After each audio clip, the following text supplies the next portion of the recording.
Chapters 45 and 46 of Her Mother's Secret. This recording is in the public domain. Recording by Bridget Gage. Chapter 45. New Year's Eve. For 3 days and nights the snow fell, covering all the ground for some feet deep. Never, in the memory of the people, had such a snowfall been seen in that section. Yet it could scarcely be called a snowstorm, for there was no wind, not a single whiff, and therefore, of course, no snowdrifts. The snow fell softly, evenly, steadily, dropping over the earth a soft, thick, white mantle. "We shall be all snowed up, and there's an end to our New Year's dance at Oldfield," said Wynnette, as she stood at the front window of the little parlor, on the third day of the snowfall, looking drearily out over the white earth and powdering sky. "It can't snow forever!" exclaimed Elva, who was seated at the center table, playing jacks with hazelnuts. "I believe it will snow forever. It looks like it. Just look out and see.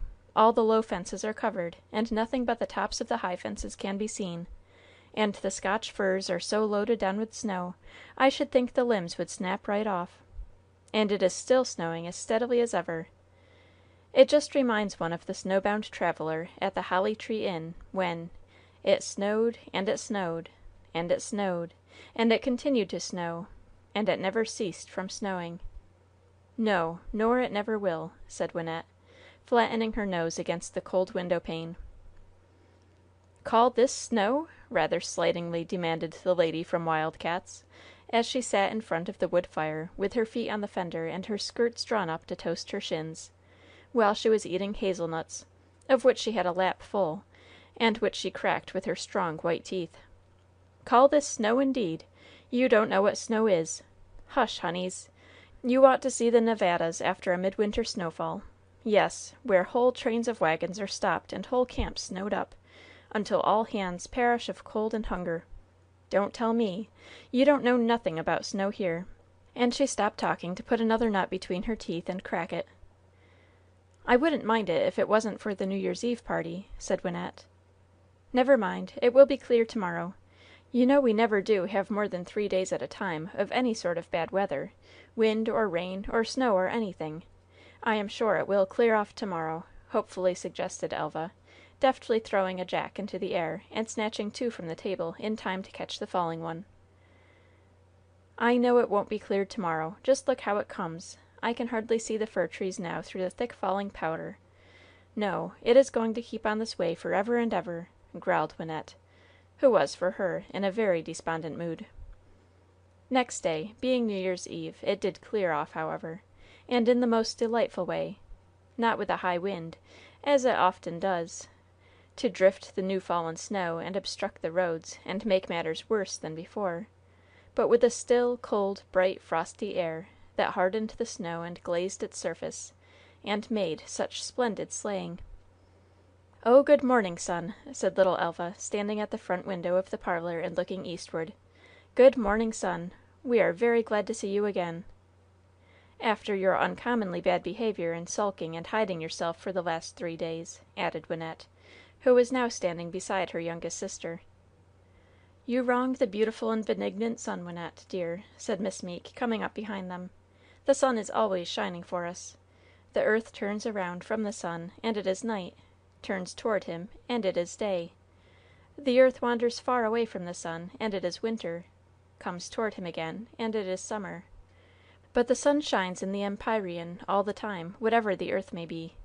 Fogs and mists arise from the land and water, condense in clouds, and obscure his glorious face, but they come down in rain or snow, clearing the atmosphere, and we say the sun shines again, when in truth he has been shining all the time. And as it is with the sun and earth, dear children, so it is with our Father in heaven and ourselves. We turn away from him, and our souls grow dark. We turn to him again, and we receive his light. We wander far from him into selfishness and worldliness, and we suffer a spiritual coldness and blindness. We come back to him, and we are warmed and enlightened by his love and his wisdom. Sometimes doubts and fears and hates, the opposites of faith and hope and love, arise from our lower nature and hide from us the face of our Father in heaven. But he has not changed. He is always ready to bless us when we turn again to him. Turn in truth and love, children, not in terror and self-seeking. So, dear ones, when clouds and storms darken the atmosphere, think of the sun that is shining above them; and when doubts and fears and sorrows and temptations come, think of the love and wisdom and power of our Father in heaven, and turn to Him for light and strength and guidance." Miss Meeke's little lesson was interrupted by the entrance of Mr. Force, who gave a cheery good morning to the young trio, and then said: "Well, my dears, after all you have the prospect of a very pleasant afternoon and evening. The sun, you see, has come out brightly, the snow is frozen as hard as a rock, the moon is full to night. The sleighing will be capital both in going and coming, and you will have the moonlight in coming home." "There will be 8 of us to go, Papa," said Wynnette, beginning to count on her fingers. "There will be you and Mamma, 2, Le and Odalite, 4, Elva and I, 6, and Miss Meeke and Mrs. Anglesea, 8. Can we all go in one sleigh? It will be so much jollier if we can." "With a little sociable crowding, which no one will object to, on a cold winter night, we can all go in one sleigh, the largest one, of course, and with 4 draught horses, equally, of course." While he spoke, Mrs. Anglesea came in, eating a large pippin. She bade a general good morning with her mouth full, took the chair which Mr. Force politely placed for her before the fire, hoisted her stoutly booted feet on the fender, drew up the edge of her skirt to toast her shins as usual, and went on eating her apple, remarking that it had cleared off very cold, and that she always ate an apple before breakfast, when she could get one, to help her digestion. Now, no one could look at the lady from the gold mines and imagine that there was, or ever had been, or ever could be, anything the matter with her digestion, but Mr. Force replied that it was no doubt a very healthy habit. "You bet!" exclaimed the lady from the Wild Cats. "Why, old man, if you was to eat an apple every day before breakfast, or better still, 2 or 3 of them, it would clarify your liver, and take some of that yellowness out'n your skin, and give you an appetite, and put some flesh on them bare bones of your'n. You bet!" Mr. Force bowed gravely, thanked her, and said he would think of it. Other members of the family dropped in, as it was now near the breakfast hour, and the conversation ran on the clear, crisp day, the fine sleighing opportunities, and the coming dance of the evening. All was pleasant anticipation.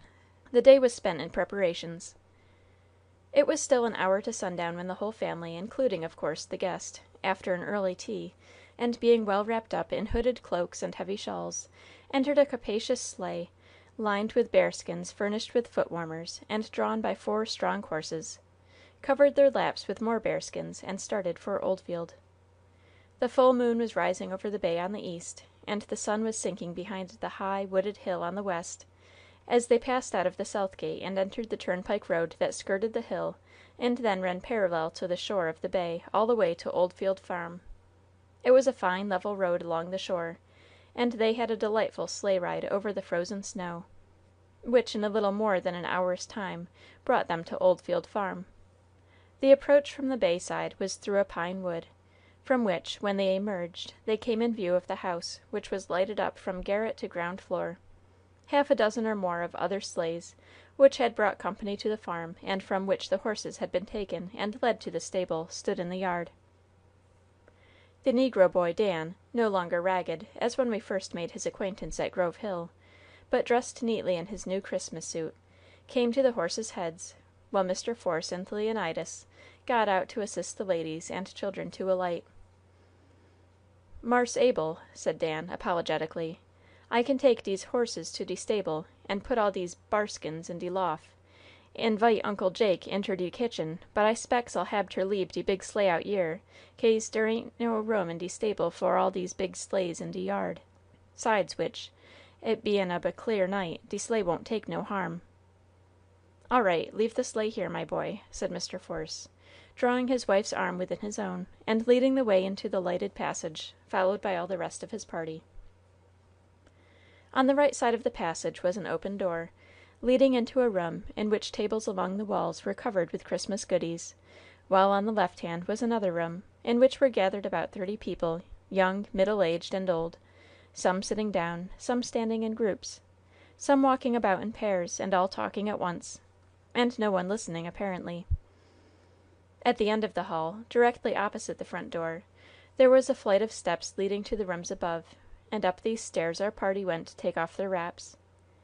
In the upper passage there were doors on the right and left leading into bedrooms. At one of these doors, on the right, stood Peggy Grandiere, ready to show the lady guests into their dressing room. At the opposite door, on the left, stood Sam Grandiere, ready to show the gentlemen into theirs.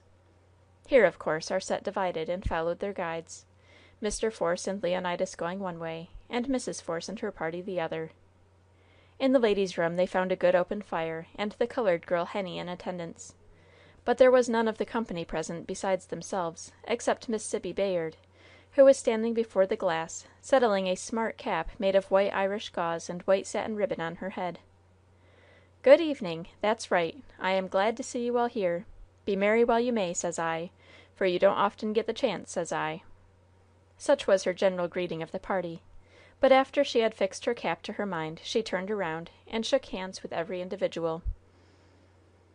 When Mrs. Force and her party had laid off their wraps, they stood up in the same costumes they had worn at their own Christmas Eve dance. There was no extravagance and but little variety of dressing in that neighborhood.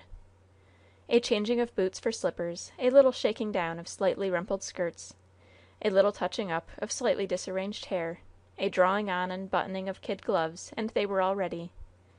Their two gentlemen met them at the chamber door, and they went down together.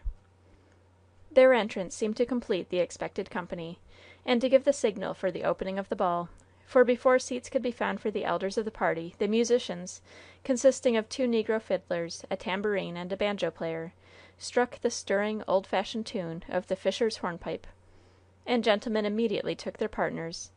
Mr. Force led out Mrs. Anglesea, Leonidas took Odalite, Ned and Sam Grandiere, Wynnette and Elva, for one set.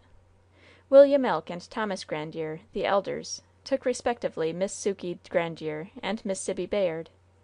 Dr. Ingle and Roland Bayard took respectively Natalie Meek and Rosemary Hedge.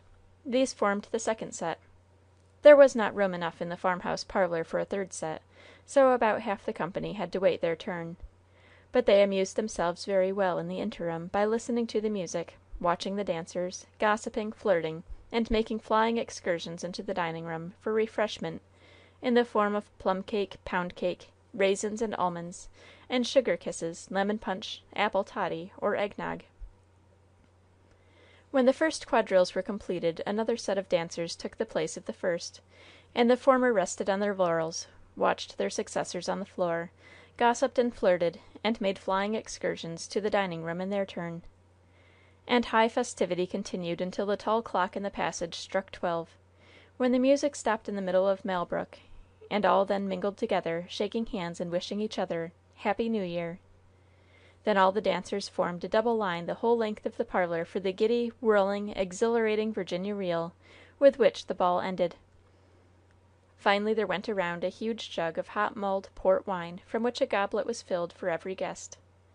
And when this had been drunk amid much jesting and laughter, the company put on their wraps and hoods, bade good night to their hosts, entered their sleighs, and with more jesting and more laughter started for a moonlight drive over the frozen snow to their several homes.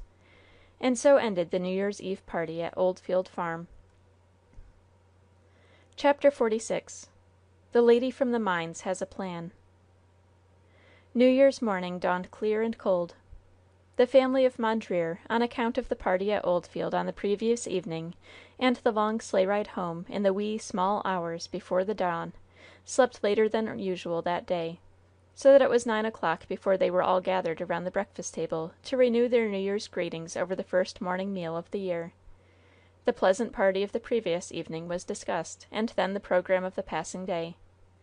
The holiday was to be kept very unostentatiously. It had been the annual custom of many years for Mr. and Mrs. Force to entertain the Reverend Dr. and Mrs. Peters to dinner at Mondreer on New Year's Day. The custom had not been neglected on the present occasion, and the rector of All Faith and his wife were expected to come. Young Dr. Ingle, in consideration of his betrothal to Natalie Meek, had been invited to meet the Peters. These were the only arrangements for keeping New Year's Day at Mondreer. As there was no church service on that day, the party from the rectory arrived early in the forenoon, for the people of the neighborhood, even on festive occasions, kept the healthful old-fashioned hours and dined soon after noon. The rector and his wife were a fine old couple, without children at home, and very much devoted to each other. Mrs. Anglesea, efflorescent in a cardinal red damask silk, and heavy gold jewelry, seized upon the clerical pair instantly as her own especial prey, because they were new acquaintances who had not heard the story of her marriage, her robbery, and her desertion by her husband from her own lips. Mrs. Anglesea took so much pleasure in telling her tale that Wynnette, in her pungent way, said that the lady from the Wild Cat's Gulch was a reincarnation of the spirit of the Ancient Mariner, with the variation that to her every new acquaintance was a wedding guest, to whom she was bound to tell her story, and that for all the sufferings the injured wife had endured she found full compensation in the narration of her great wrongs, and in the abuse of the enormous villainy of her husband. And facts really bore out Wynnette's theory. "Now, what do you think of Angus Anglesea for a gentleman and an officer?" demanded Mrs. Anglesea of the rector and his wife, when she had finished her relation. "We must not judge, we must forgive," said the mild minister. "Forgive!" echoed the lady from the mines. "Forgive! I like that! But you are a man, parson, and of course you will take sides with a man, and want me to forgive him. Set him up with it, and you too. But I'll put it to your ole woman here," she added, turning to the rector's wife. "Now, see here, ma'am, take it home and put yourself in my place. Suppose, now, that your ole man, that parson there, had a gone and a married of you, and then a gone and robbed of you of all of your money, and levanted off summers and married some other woman, could you have forgive him?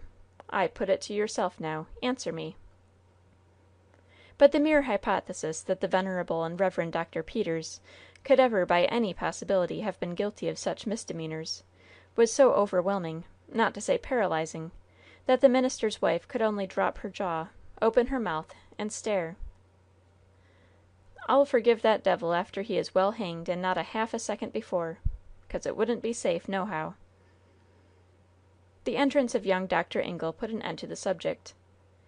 He had heard the story of the lady's wrongs so often that he did not need to hear any part of it repeated. Mrs. Force, her 3 daughters, and Miss Meeke soon filed in, and the conversation became general. Mr. Force and Leonidas entered soon after, and only in time for dinner. The afternoon was passed in chess, music, and conversation, and after an early tea, Dr. and Mrs. Peters bade good by to their entertainers and started for their home. Dr. Ingle lingered longer, in fact, until after 10 o'clock, the usual bedtime at Mondreer, and then at length he said good night and went away. But the family of Mondreer did not immediately retire on the departure of their last guest. Was not this the 1st of January? And was not their dear Leonidas to leave them on the 2nd? They could not bid him good night so soon.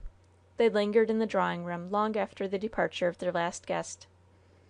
Mrs. Anglesea, who had by her fine animal instincts scented out the state of affairs in the family which entertained her, watched Leonidas and Odalite with lynx eyes.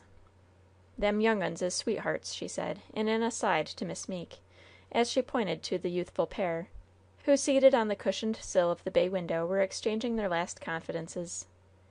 "Them young uns is sweethearts, as sure as you're born, and why she didn't choose him instead of choosing my beats me. But perhaps the match was made up all along of the old folks. Shouldn't wonder, not I. But if they are fond of one another, why in the name o' sense can't the knot be tied afore he goes to sea? They'd be a heap better contented in parting from one another if they knowed that they belonged to each other, certain sure, no matter what might happen." "Yes," replied Miss Meeke, "I think that they are lovers still, and I know that they were engaged to be married before he went to sea the first time, and they would have been married on his return from his first voyage, if Colonel Anglesea had not come between them. I betray no confidence in telling you this, for the whole county knows it well." "To be sure they do. Why, didn't I hear all about it before ever I entered into this house? You just bet I did. But why she ever could have thrown over that fine young fellow for my old rascal is more than I can tell." "I suppose he fascinated her in some way," suggested Natalie. "You bet your pile on that. Lord, how that man could make love when he tried! Why, there was poor John, my first husband. Poor dear fellow! That ever I should have forgot him so far as to take up with this furriner! Poor John! After keeping company with me for more'n a year, and never saying a word to me about love, or his heart, or anything, though we knew how it was with each other well enough. One summer Sunday night, when the moon was a shining bright as day, He kind o' loitered at the gate, and sort o' kicked the gravel slow like with his foot, and then said, 'Well, Mariar, when had I better speak to the ole man?' And I said, 'Fust time you see him, John.' And that was all. Every word of love making that passed betwixt us two until we was married." "He was a plain, good, honest man," put in Miss Meeke. "You bet your pile on that, and you won't lose nothing by it. He was a good, true man, and so I found him, else I shouldn't a followed of him all around the world, and out to Wild Cats' Gulch. But as for this other fellow, Lord, why, from the minute he made up his mind to marry and rob me, he did nothing but make love. Lord, how he could do it! Like a play actor! Why, honey, one time he fell on his knees before me and looked up in my face in such a way! And what on earth can an ordinary woman do when a man goes down on his marrow bones, and rolls up his eyes like a dying duck? She has to sort o' give in to him, whether she wants to or not, for fear he'd get worse, and have a fit, and do hisself a mischief of some sort. And all the time, dear, it wasn't the poor Californy widow he was after, but her poor, dear, dead and gone husband's pile, as he had made by the sweat of his brow and lost his life in making, too.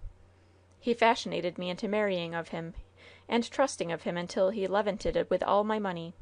And he fashionated that young girl there until she throwed over her own true love for him.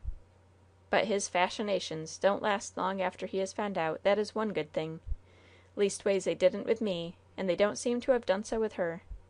I come to my senses soon as ever I found out he had robbed me and run away, and she come to hers soon's ever she found out he had a lawful wife living. But now that grand villain is out of the way, and the young turtle doves has made it all up, why can't they be married before he goes off to sea?" earnestly inquired the Californian lady. "I wish to heaven it might be done!" fervently exclaimed Natalie, who, in the happiness of her own love life, felt a deep sympathy for the young pair in the bay window. "And why might it not, then? That is what I want to know. There's no lawful impediment why them two mightn't be made one right off.